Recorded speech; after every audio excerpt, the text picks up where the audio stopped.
नमस्कार। आप सभी लोगों का मेरे YouTube channel the Bihar exam edge में स्वागत है।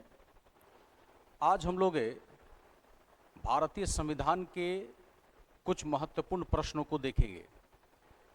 जैसा कि हम सभी लोग को पता है कि जितने भी अलग अलग एग्ज़ामिनेशन होते हैं, उन सभी एग्ज़ामिनेशंस में जनरल स्टडीज़ के पेपर में इंडियन पॉलिटी एंड गवर्नेंस, जिसको हम लोग भारतीय राज्य व्यवस्था के नाम से भी जानते हैं, वहाँ से प्रश्न आते रहते हैं। तो ऐसे कुछ कह सकते हो कि एरिया होते हैं जिसे इन जनरल अगर कहा जाए तो हम लोग को डिस्कस करना बड़ा अनिवार्य हो जाता है, क्योंकि जनरल स्टडीज़ के हर सेक्शंस का अपना इम्पोर्टेंस है और उसी इम्पोर्टेंस के तहत में एक हमारा जो इम्पोर्टेंट सेक्शन है वो है हमारा कॉन्स्टिट्यूशन ऑफ इंडिया। भारतीय राज्य व्यवस्था में अगर देखा जाए तो मूल रूप से यह गवर्नेंस से संबंधित होता है। गवर्नेंस का मतलब यहाँ पर हुआ कि इसका संबंध किससे होता है, तो इसका संबंध होता है शासन व्यवस्था से। अब जब हम लोग शासन व्यवस्था की बात करते हैं तो स्वाभाविक है कि इसमें विधायिका होगा, इसके अंतर्गत कार्यपालिका होंगी, इसके अंतर्गत न्यायपालिका होंगी।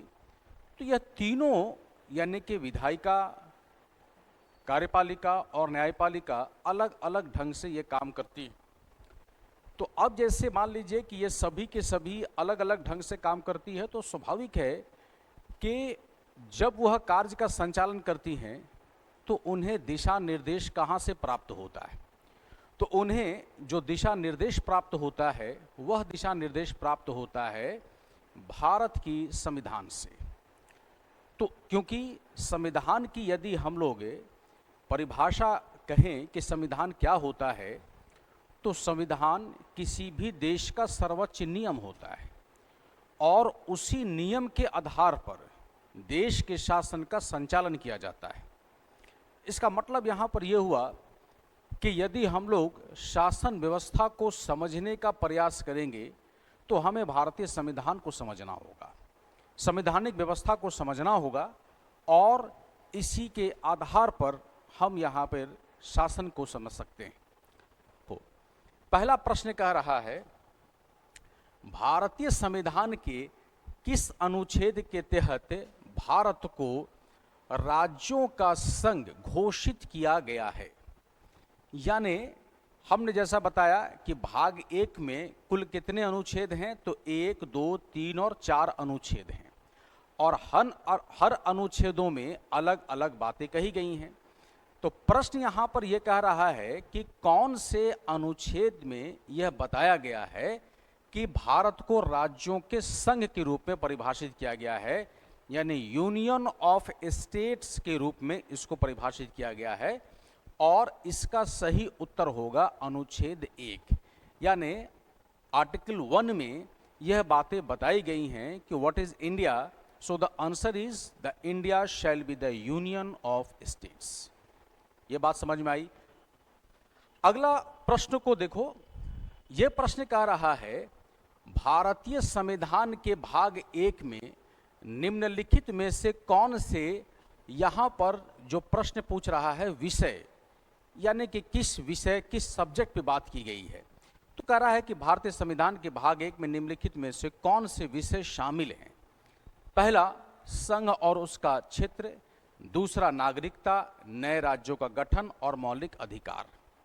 यानी ये ऑप्शंस दिए गए हैं और आपसे पूछा जा रहा है कि जबकि हम लोग भाग 1 के बारे में चर्चा करते हैं, राज्य के बारे में, तो उसमें कौन कौन से कह सकते हो कि व्यवस्था दिया गया है या किस प्रकार के उसमें उपबंध दिए गए हैं। तो भाग 1 में संघ और उसके क्षेत्र के बारे में चर्चा किया गया है, लेकिन उसमें नागरिकता की चर्चा नहीं की गई है। नागरिकता की चर्चा किसमें है, तो नागरिकता की चर्चा जो है ये भाग 2 में है। नए राज्यों के गठन, इसके बारे में चर्चा किया गया है भाग 1 में, क्लियर है। लेकिन मौलिक अधिकार का भाग 1 से कोई लेना देना नहीं है और मौलिक अधिकार की चर्चा किस में है, तो ये भाग 3 में है और नागरिकता की चर्चा किस में है, तो यह भाग 2 में है।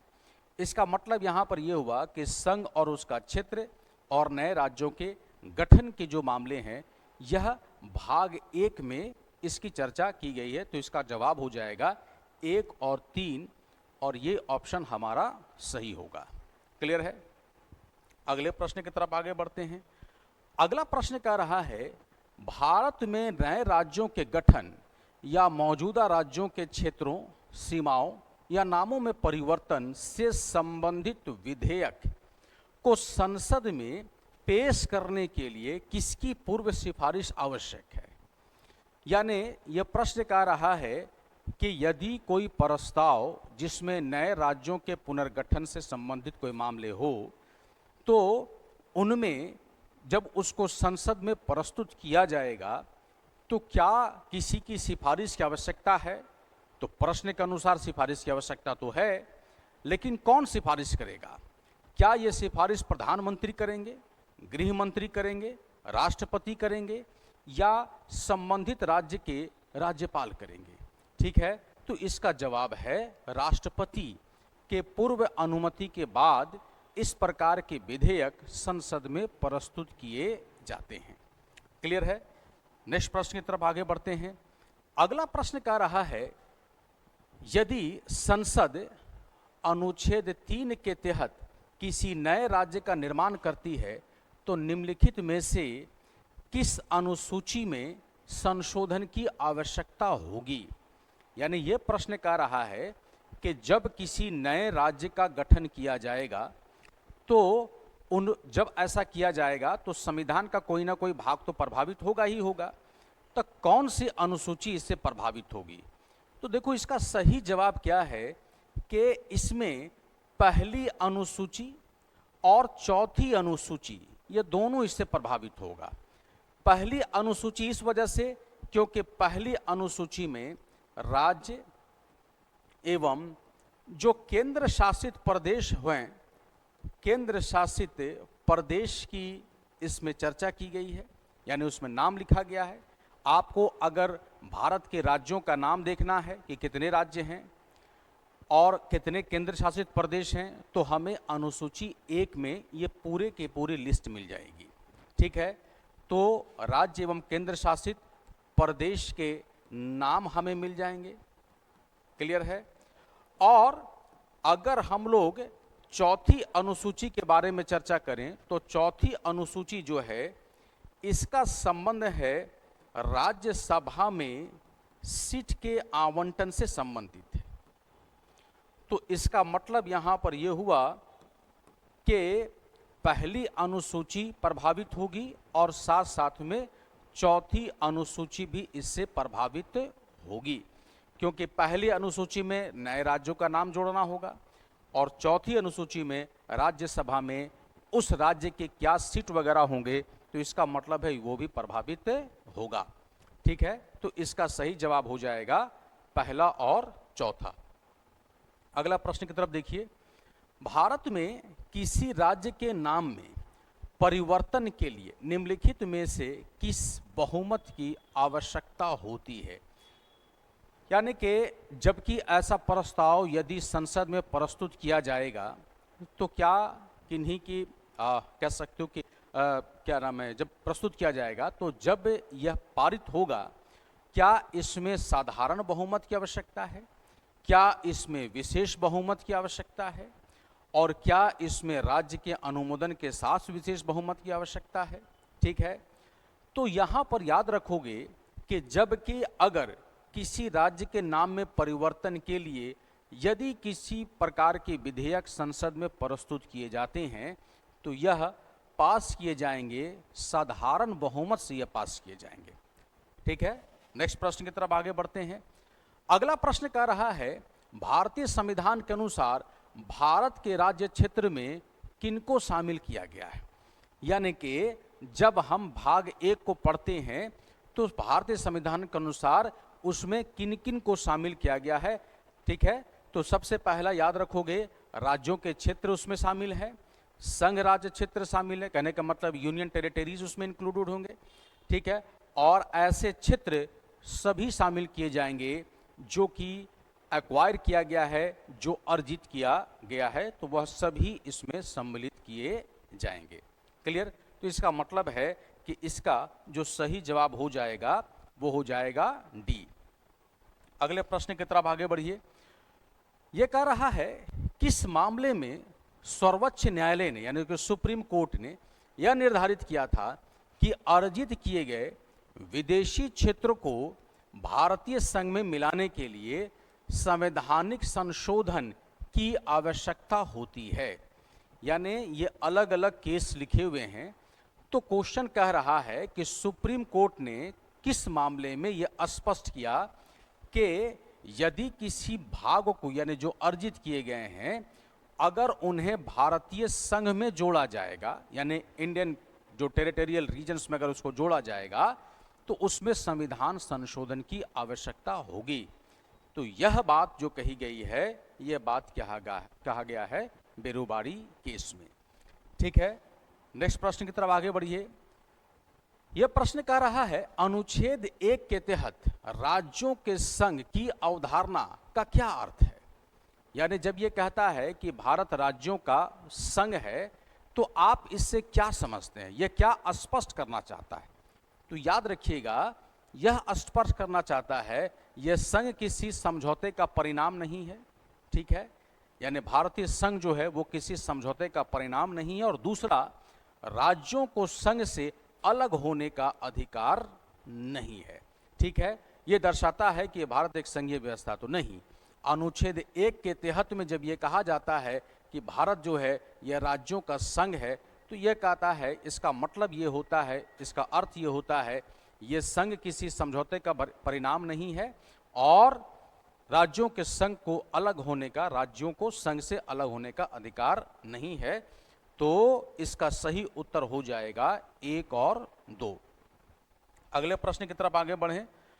यह प्रश्न कह रहा है भारत के संविधान के अनुच्छेद 2 और अनुच्छेद 3 के बीच क्या अंतर है। यानी जब हम लोग आर्टिकल 2 पढ़ते हैं और आर्टिकल 3 पढ़ते हैं तो उनमें किस प्रावधान की चर्चा की गई है, क्या उसमें लिखा गया है। ठीक है, तो अब यहां पर देखो, पहला कह रहा है अनुच्छेद 2 मौजूदा राज्यों के क्षेत्रों को पुनर्गठित करने से संबंधित है, जबकि अनुच्छेद 3 नए राज्यों के प्रवेश से संबंधित है। तो नहीं, अनुच्छेद 2 जो है वो नए राज्य के प्रवेश से संबंधित है और 3 जो है वो राज्यों के पुनर्गठन से संबंधित है।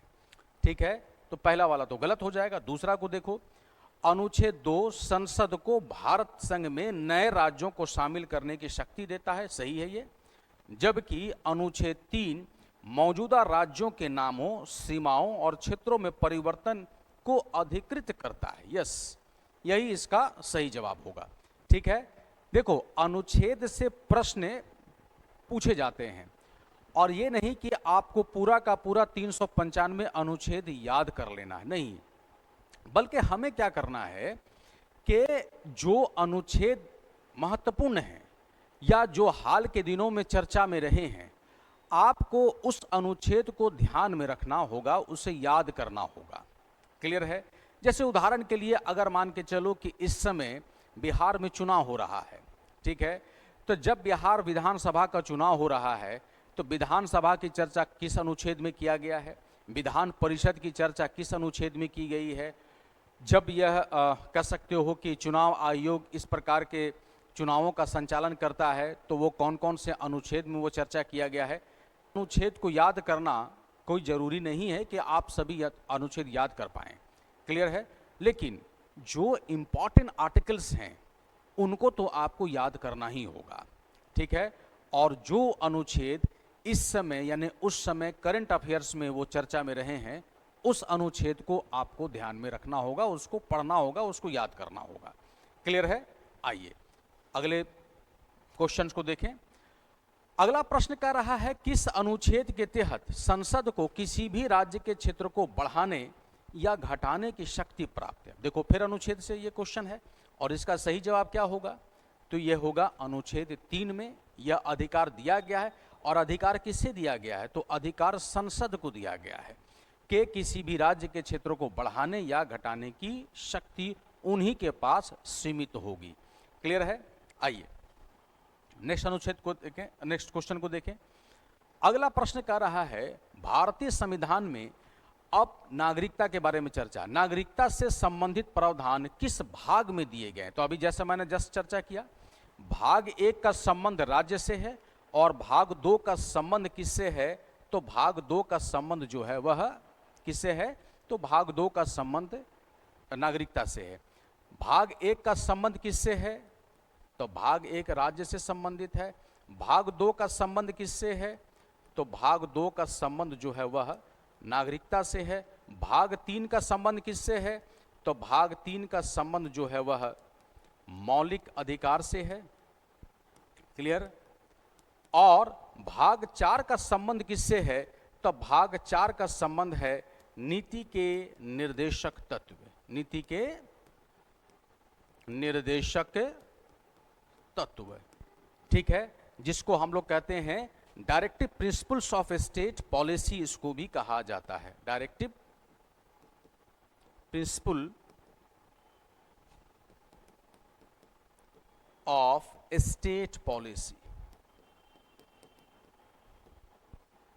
ठीक है, यानी इसको राज्य की नीति के निर्देशक तत्व कहते हैं। ठीक है, यहां पर प्रश्न लेकिन पूछ रहा है कि नागरिकता से संबंधित प्रावधान किस भाग में है? तो यह भाग 2 में है। ठीक है, और हम थोड़ा इसमें और एलाबोरेट भी कर दें कि जैसे यहाँ पर देख रहे हैं तो भाग 1 जो है यह अनुच्छेद 1 से 4 तक चर्चा किया गया है। भाग 2 की चर्चा 5 से 11 अनुच्छेद में किया गया है। मौलिक अधिकार की चर्चा अनुच्छेद 12 से 35 में है और directive principles of state policy की चर्चा 36 से 51 तक में इसकी चर्चा की गई है। क्लियर है? तो इसको याद रखिएगा। अगले प्रश्न की तरफ आगे बढ़ते हैं। कह रहा है कि भारत का संविधान किस प्रकार की, यानी भारत का संविधान जो है वह किस प्रकार की नागरिकता प्रदान करता है?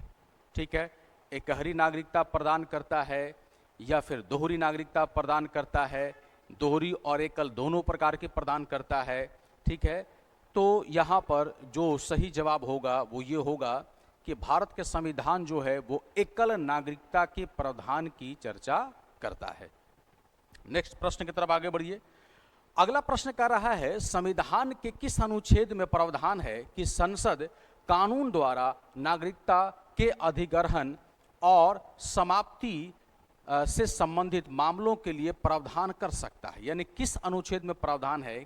फिर से ध्यान रखिएगा, संसद कानून द्वारा नागरिकता के अधिग्रहण यानी नागरिकता प्राप्त करने और समाप्त से संबंधित मामलों के लिए प्रावधान बना सकता है। ठीक है, तो इसका सही जवाब होगा अनुच्छेद 11 में यह बातें कही गई हैं। ठीक है, नेक्स्ट प्रश्न की तरफ आगे बढ़ते हैं। अगला प्रश्न कह रहा है निम्नलिखित में से कौन भारत का नागरिक बनने के पात्र होगा? यानी ये अलग अलग पॉइंट्स इसमें लिखे हुए हैं और आपको ये बताना है कि इनमें से कौन ऐसे कह सकते हो कि पॉइंट्स हैं जो कि प्रावधान हैं जो कि नागरिकता बनने के लिए अगर वो ऐसे कर सकते हो कि क्वालिफिकेशंस कोई आदमी रखता है, ठीक है, तो वो नागरिक बन सकता है। पहला, जो व्यक्ति 26 जनवरी 1950 को या उसके बाद लेकिन 1 जुलाई 1987 से पहले भारत में पैदा हुआ हो, ठीक है, तो सही है, वो नागरिक बनने के पात्र है। वह व्यक्ति जिसका जन्म भारत में हुआ हो और उसके माता पिता में से कोई एक भारतीय नागरिक हो, यह भी सही है। यानी अगर किसी व्यक्ति के पास ये क्वालिफिकेशंस हैं तो वो भारत का नागरिक बन सकता है। ठीक है, अगर ये है तो भी नागरिक बन सकता है। वह व्यक्ति जो पंजीकरण के माध्यम से भारत की नागरिकता प्राप्त करना चाहता है और भारतीय मूल का है, ठीक है, तो यह भी प्रावधान है कि अगर ऐसे क्वालिफिकेशंस कोई रखते हैं तो वो भारत के नागरिक बन सकते हैं। ठीक है, हालांकि जैसे ये मामले को देखें तो इस पर समय समय पर संशोधन होता हुआ चला गया, लेकिन यह भी प्रावधान, इस प्रकार के प्रावधान ऑलरेडी थे। ठीक है, तो अब यहाँ पर क्या होगा कि सही विकल्प इसका क्या होगा? तो सही विकल्प इसका होगा, यानी 1 भी सही है, 2 भी सही है और 3 भी सही है, मतलब है यह तीनों विकल्प जो है वह सही हैं। ठीक है, चलिए अगले प्रश्न की तरफ आगे बढ़िए। और ये कह रहा है एक व्यक्ति को भारतीय नागरिकता से वंचित किया जा सकता है यदि वह स्वेच्छा से किसी अन्य देश की नागरिकता प्राप्त कर लेता है यह प्रावधान संविधान के किस अनुच्छेद में दिया गया है। क्योंकि जैसा हम लोगों ने चर्चा किया कि भारत का जो संविधान है यह एकल नागरिकता की बात करता है। यदि कोई व्यक्ति किसी अन्य देश की नागरिकता स्वेच्छा से ले लेता है तो स्वाभाविक है कि उसकी भारतीय नागरिकता समाप्त हो जाएगी। और कह रहा है कि यह प्रावधान किस अनुच्छेद में है। याद रखिएगा, यह प्रावधान जो है वह अनुच्छेद 9 में है कि अगर कोई व्यक्ति किसी दूसरे देश की नागरिकता ले लेता है तो भारत की नागरिकता उसकी समाप्त हो जाएगी। अगले प्रश्न की तरफ आगे बढ़िए। कह रहा है कि भारत के संविधान का कौन सा अनुच्छेद संसद को नागरिकता से के संबंध में कानून बनाने की शक्ति देता है। ठीक है, यानी कौन सा अनुच्छेद संसद को नागरिकता से संबंधित कानून बनाने की शक्ति देता है। और इसका सही जवाब होगा अनुच्छेद 11। ये कहता है कि भारत के संसद ही केवल नागरिकता से संबंधित कानून बना सकते हैं, राज्य की विधानमंडल को ये शक्ति प्राप्त नहीं है। तो संसद को ये शक्ति प्राप्त है कि वो नागरिकता से संबंधित कानून बना सके। और ये बात किया गया है किस अनुच्छेद में, तो यह चर्चा की गई है अनुच्छेद 11 में। ठीक है, नेक्स्ट क्वेश्चन की तरफ आगे बढ़िए। अनुच्छेद 10 के अनुसार नागरिकता के अधिकार को किसी भी परिस्थिति में समाप्त नहीं किया जा सकता है। क्या ऐसी बात अनुच्छेद 10 में लिखी हुई है। दूसरा, केवल एक कानून के अनुसार समाप्त किया जा सकता है जो संसद द्वारा पारित किया गया हो। ठीक है, क्या ये बात अनुच्छेद 10 में लिखी हुई है। केवल राष्ट्रपति के आदेश से समाप्त किया जा सकता है। क्या ये बात लिखी हुई है अनुच्छेद 10 में। उपरोक्त में से कोई नहीं। तो याद रखोगे ये वाला मामला है कि अनुच्छेद 10 यह स्पष्ट करता है कि केवल क्या नाम है, नागरिकता के अधिकार को केवल एक कानून के अनुसार समाप्त किया जा सकता है। और वो कानून कौन बनाएगा, जो संसद के द्वारा बनाया जाए। ठीक है, तो इस कानून के द्वारा किसी व्यक्ति की नागरिकता को समाप्त किया जा सकता है। क्लियर है। चलिए अगला प्रश्न कह रहा है, अनुच्छेद 5 के अनुसार संविधान के प्रारंभ पर नागरिकता के लिए निम्नलिखित में से कौन सी शर्त आवश्यक नहीं है। यानी यहां पर ध्यान रखना है कि संविधान के प्रारंभ पर नागरिकता के लिए निम्नलिखित में से कौन सी शर्त आवश्यक नहीं है। ठीक है, यानी जब भारत का संविधान लागू हुआ तो उस समय अलग अलग जो ये प्रावधान लिखी हुई, इसमें से कौन उस समय लागू नहीं था। पहला, भारत के राज्य क्षेत्र में अधिवास, ये तो लागू था। और कह रहा है कि कौन लागू नहीं है। भारत के राज्य क्षेत्र में जन्म, ये भी लिखा हुआ था इसमें। ठीक है, भारत के राज्य क्षेत्र में माता पिता में से किसी एक का जन्म, ये भी इसमें अंकित किया गया था। भारत के राज्य क्षेत्र में नागरिकता का पंजीकरण नहीं।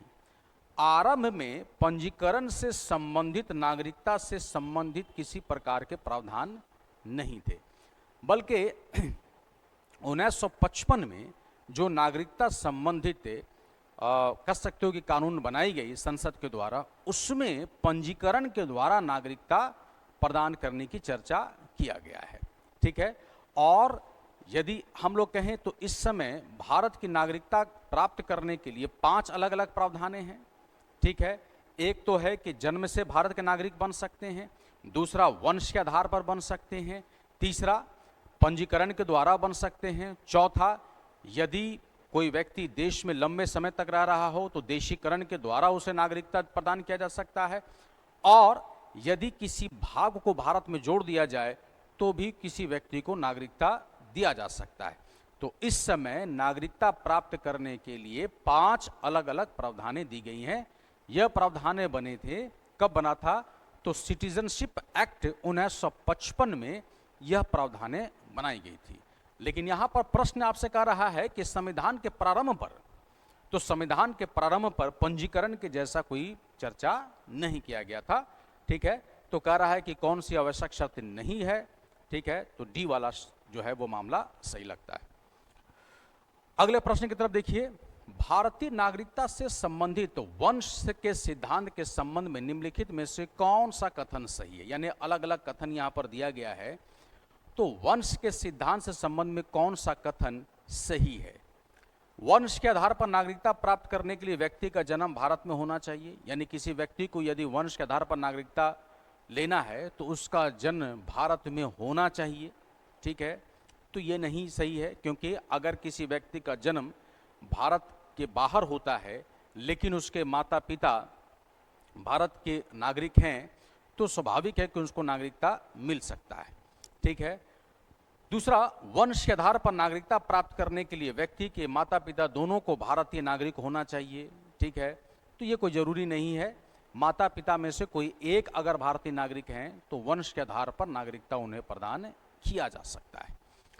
3 दिसंबर 2004 के बाद वंश के आधार पर नागरिकता प्राप्त करने के लिए बच्चे का जन्म का 1 वर्ष के भीतर भारतीय वाणिज्यिक दूतावास में पंजीकरण कराना अनिवार्य। हाँ, ये प्रावधानें बनाई गई हैं। ठीक है, यानी सिटीजनशिप अमेंडमेंट एक्ट में ये प्रोविजंस हैं कि यदि किसी बच्चे का जन्म भारत से के बाहर होता है, किसी अन्य देश में होता है, तो वहां पर यानी कि जब उनका जन्म होता है तो बच्चे के जन्म के 1 वर्ष के भीतर भारतीय वाणिज्यिक दूतावास, यानी वहां पर जो भारत के वाणिज्यिक दूतावास हैं वहां पर पंजीकरण कराना आवश्यक है, तभी उस बच्चे को भारतीय नागरिकता प्रदान किया जा सकता है वंश के आधार पर। क्लियर है। अगला प्रश्न कह रहा है निम्नलिखित में से कौन सा कथन और यहां पर लिखा सही नहीं है। भारत में दोहरी नागरिकता की अनुमति नहीं है। ठीक है, तो कह रहा है कि सही नहीं है, तो दोहरी नागरिकता की अनुमति नहीं है तो सही है ये। अनुच्छेद 9 के अनुसार यदि कोई व्यक्ति स्वेच्छा से किसी विदेशी राज्य की नागरिकता प्राप्त कर लेता है तो उसकी भारतीय नागरिकता समाप्त हो जाएगी, ये भी स्टेटमेंट सही है। भारत में नागरिकता संबंधी सभी कानून संसद बनाती है, ये भी सही है। राज्य विधानमंडल भी कुछ मामले में नागरिकता पर कानून बना सकता नहीं। राज्य के विधानमंडल को किसी भी प्रकार के नागरिकता से संबंधित कानून बनाने का अधिकार नहीं है। ठीक है, तो आज हमने कुछ मौलिक के अनुच्छेदों को यहां पर देखा है। ठीक है, जो नागरिकता से संबंधित और राज्य के विषय से संबंधित है, विशेष करके अनुच्छेद से संबंधित है। क्लियर है। आप सभी लोग जो भी इस सेशन को देख रहे हैं, इस वीडियो को देख रहे हैं, अपने कमेंट बॉक्स में जो भी कमेंट्स हैं आप इसको लिखिए। ठीक है, आगे हम कोशिश करेंगे कि इसमें और अच्छे क्वेश्चंस, ये भी बहुत ही शानदार क्वेश्चंस हैं, लेकिन एक बार कमेंट बॉक्स में बताइए कि और इसमें क्या सुधार किया जाए। ठीक है, क्योंकि आप सभी के कमेंट्स हमारे लिए बड़े आवश्यक हैं। आप इसमें कमेंट्स करके बताइए कि इसमें और क्या क्या किया जा सकता है। क्लियर है। चैनल को सब्सक्राइब कीजिए, ज़्यादा से ज़्यादा इसको लोगों के बीच में शेयर कीजिए ताकि अधिक से अधिक लोगों तक ये वीडियो पहुंच सके और हमें भी इससे कुछ मोटिवेशंस मिले। धन्यवाद।